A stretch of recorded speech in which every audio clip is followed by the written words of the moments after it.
इसलिए कि ये असल मुज़ाकरात थे ही नहीं। जो ये हो रहे थे आज आपको नज़र आया हुकूमती कमेटी और जो पीटीआई की कमेटी, असल मुज़ाकरात ये नहीं है। असल मुज़ाकरात कहीं और होने थे और ये बात उनको भी बता दी गई थी या पता चल चुकी थी जो लोग नहीं आए।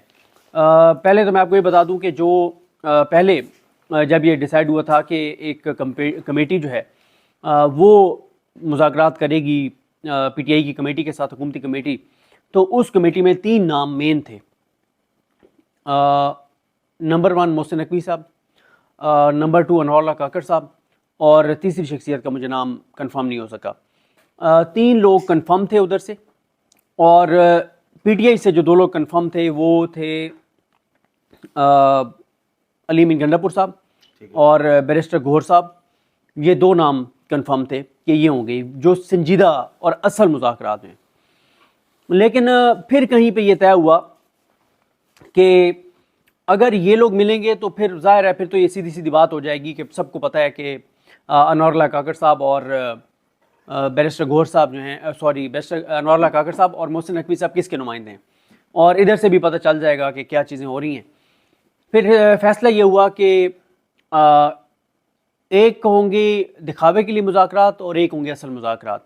तो जिस तरह से मैंने आपको अर्ज़ किया है कि असल मुज़ाकरात कहीं और हो रहे हैं और ये सिर्फ आंखों का धोखा है ये जो मुज़ाकरात हैं।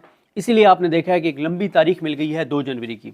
अच्छा, इसमें एक चीज़ और आपको मैं बता दूं कि जब मुज़ाकरात ये हुए हैं, आपकी तारीख चेंज हो गई है, यानी कल जो मुज़ाकरात हुए हैं उसमें यानी हुकूमत की तरफ से जो टीम बैठी थी उनके साथ जो कुछ किया गया इधर से, ख़ास तौर पे लामा राजा नासिर अब्बास साहब ने जो उनको रगड़ा दिया और साहबजादा हामिद रज़ा साहब ने जो रगड़ा दिया और 2 टोक और खरी खरी सुनाई असद कैसर साहब ने, तो कोई उनके पास कोई उन्होंने जवाब नहीं दिया, कोई डिफेंड नहीं किया, कोई उन्होंने जस्टिफाई नहीं किया, बल्कि यहाँ तक कि हुकूमती टीम ने एक बार भी ये नहीं कहा कि गोली नहीं चली।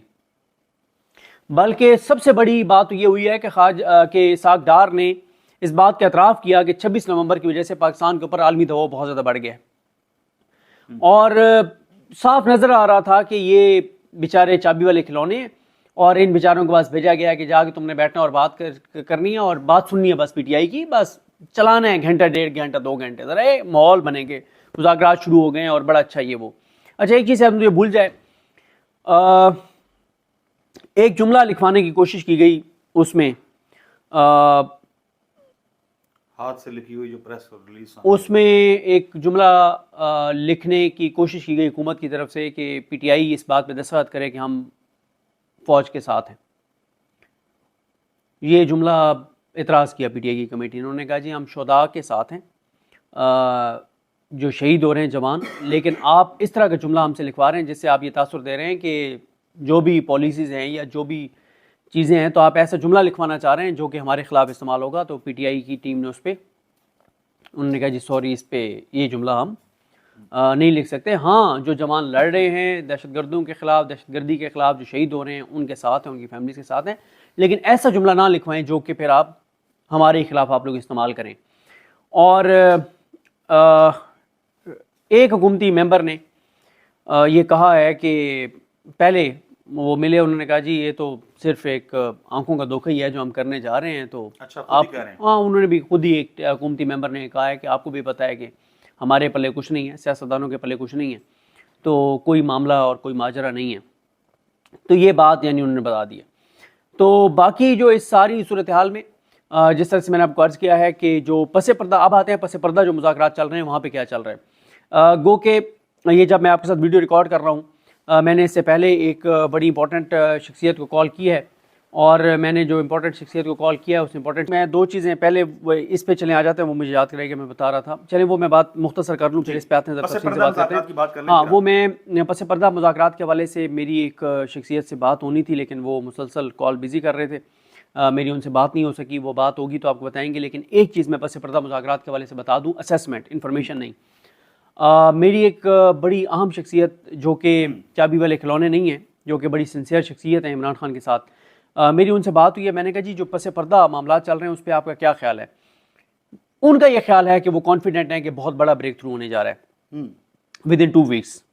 वो कॉन्फिडेंट हैं कि बहुत कि बड़ा breakthrough विद इन होने 2 जा वीक्स रहा है। बहुत बड़ा ब्रेक थ्रू होने जा रहा है, और ड्यू टू ये फॉरेन जो इस वक्त बयानात आ रहे हैं और जो प्रेस रिलीजेज आ रही हैं, और ख़ास तौर पर यूरोपियन यूनियन वाला जो मामला है और ये सारी चीज़ें हैं, उसकी वजह से वो कहते हैं कि उनको ये लगता है कि कोई बड़ा ब्रेक थ्रू हो जाएगा।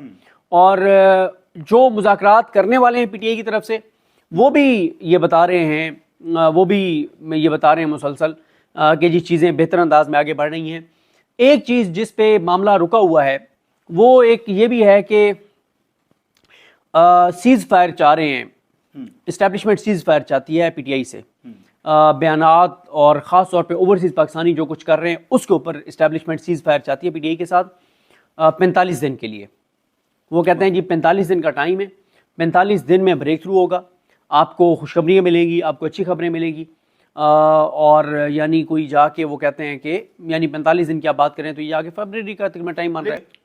यकसर मुख्तलिफ होगा। बिल्कुल आप ठीक कह रहे हैं। देखें, मैंने आपको बता दिया है कि इस बात में मामला अड़ा हुआ है। अच्छा, दिलचस्प बात क्या है, पीटीआई को कहा गया है कितने दिन? 45 दिन। लेकिन पीटीआई ने के जो लोग हैं, जो 2-3 बंदे हैं, उन्होंने कहा कि खान साहब को 45 दिन नहीं कहना, खान साहब को 2 महीने कहने हैं। ताकि 15 दिन और मार्जिन रखें। 15 दिन का और मार्जिन रखें, ये ना हो कि 45 दिन बाद खान साहब कहें कि ऐसी की तैसी, ये वो सारा कुछ। लेकिन अब मैं आता हूँ उस बात पर, इस ट्वीट पे आता हूँ और आपकी बात पे आता हूँ। बिल्कुल पीटीआई के अंदर एक ये सोच है कि हम बहुत गलत करेंगे अगर हम 45 दिन देते हैं और हम ओवरसीज पाकिस्तानी को रोकते हैं, क्योंकि इस वक्त जो पीटीआई की स्ट्रेंथ बनी है, जो ताकत बनी है, जिस वजह से ये निज़ाम पीछे हटता हुआ, थोड़ा सा इम्कान पैदा हुआ है कि निज़ाम पीछे हटेगा, उसका क्रेडिट नंबर 1 जाता है इमरान खान को, जो जेल बैठ के भी डटा हुआ है, और नंबर 2 जाता है ओवरसीज पाकिस्तानियों को, और नंबर 3 जाता है सोशल मीडिया को। पीटीआई के चाबी वाले खिलौने जो हैं, जो फैसला साज हैं, इनको कोई क्रेडिट नहीं जाता। हाँ, पीटीआई के अच्छा, जब हम कहते हैं सारे कंप्रोमाइज्ड हैं, ये एक बात ध्यान में रखनी चाहिए लोगों को। उससे मुराद ये नहीं है कि सारे से मुराद है कि सारे कंप्रोमाइज्ड हैं। सारों से मुराद है कि जिन 5 लोगों के पास फैसला साजी है ना, वो 5 या 5 कंप्रोमाइज्ड हैं। 5 या 5 कंप्रोमाइज हैं जिनके हाथ में फैसला साजी। और ये कमेटी वाले मेंबर्स की बात नहीं कर रहा भाई, इसका फैसला साजी किसके हाथ में? अच्छा, या वो कंप्रोमाइज्ड हैं या वो बुज़दिल हैं, डरे हुए हैं। उनमें से एक हाथ नेक नियति से ये समझता है कि यार हमें यकतरफा तौर पे सरेंडर कर देना चाहिए, टेम्परेचर नीचे लाना चाहिए तो बेहतर होंगी चीजें। अब 5 फैसला साज कौन है? अलीमीन गंडापुर साहब हैं, बैरिस्टर गौर हैं, सलमान के राजा साहब हैं, उमर अयूब हैं और शिबली फराज है। ये 5 पीटीआई में फैसला साज हैं। मैं दोबारा ये कह रहा हूं, जब हम कहते हैं सब कंप्रोमाइज है, इस मुराद शाहिद खटक नहीं है, शफकत अयाज नहीं है, मीना खान अफरीदी नहीं है, सोहेल खान नहीं है, असद कैसर भी नहीं है। ठीक है, असद कैसर साहब भी ठीक है, सही है असद कैसर साहब। देखिए ना, वही तो थे जो मुज़ाकरात के लिए गए हुए थे। वो ठीक है, वो कम से कम बसे पर्दा जो भी चीजें चल रही होती हैं, कम से कम माँ के बाद तो वो अंदर भी सुना के बाहर भी बात करते हैं। पीटीआई ने रगड़ा दिया, अच्छा, साहबजादा हामिद रजा ने बेइज्जत किया। अच्छा, अब क्या हुआ? इसाक डार ने कहा जी आपने 26 नवंबर पे बयानिया बनाया कि सैकड़ों लाशें गिरी हैं, उस वजह से पाकिस्तान पे बहुत प्रेशर आ गया और आपको अंदाजा नहीं है कि पाकिस्तान के साथ क्या हो सकता है। और एक मेंबर ने यह भी कहा उस मीटिंग में नहीं, उस मीटिंग में नहीं, उससे पहले उसने कहा जो कुछ आप कर रहे हैं ना पीटीआई वाले, पाकिस्तान का सोचें। अच्छा, जो कुछ आपकी ओवरसीज पाकिस्तानी कर रहे हैं ना, तो सैंक्शंस तो छोटी चीज है, उससे बड़ा कोई काम हो जाएगा पाकिस्तान के साथ।